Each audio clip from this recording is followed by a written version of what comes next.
Before you get started experimenting with the model, here are a few tips for how to use the model. Your model will have come with a large syringe to use to draw water out of the wells. You want to make sure that you only use this syringe to draw water out of the wells and not out of the UST or underground storage tank or the septic tank. The sediment around these tanks is very fine, and if you draw water up through either of these places, you might draw sediment into the holes in the tanks and block and clog them, making it very difficult to unclog. Another tip is you want to make sure that the lake and the river level remain stable before you start experimenting. If they're changing a lot, it could mean that you don't have all of your valves closed on the bottom. You want to make sure the lake valve is closed and the valve on the bottom of the model are also closed. If your water level is too high or too low, or you have flooding, you need to adjust the position or the speed of your pump. If your water is too low, you can add water to the model, and if it's too high, you can decrease water going into the model.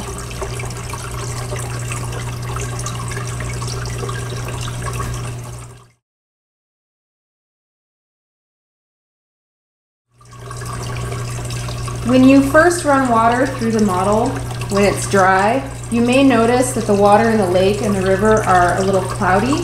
This is from fine sediment inside the model that gets flushed out when you first run water through it.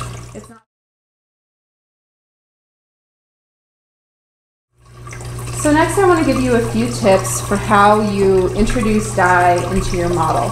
Some dye should have come with your groundwater model. A few words of caution about the dye: it's highly concentrated.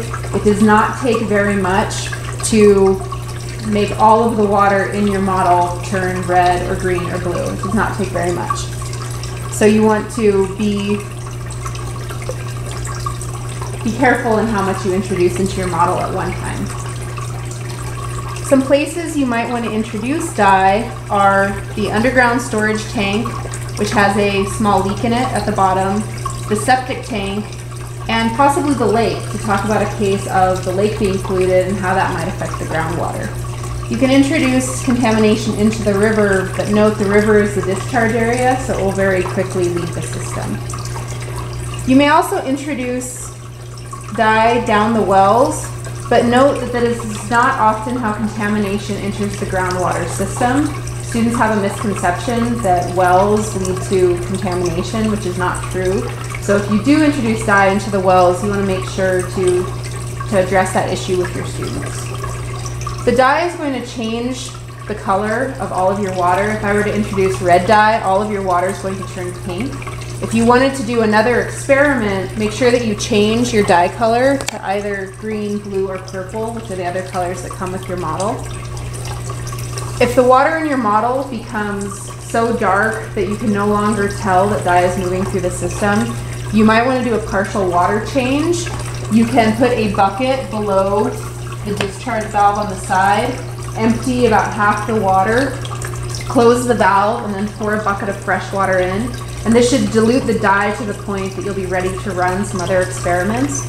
If you have time, you can also add a tablespoon of bleach to the reservoir of water, and the bleach will help flush the dye out of the system. A word of caution about the bleach: the acrylic plastic that the model is made out of is sensitive to bleach, and if you use too much, it can weaken it and cause cracking. So you want to make sure that you do not use too much bleach. About a tablespoon is enough. And before you put the model away, if you have any doubts, make sure to flush the entire system with clean water.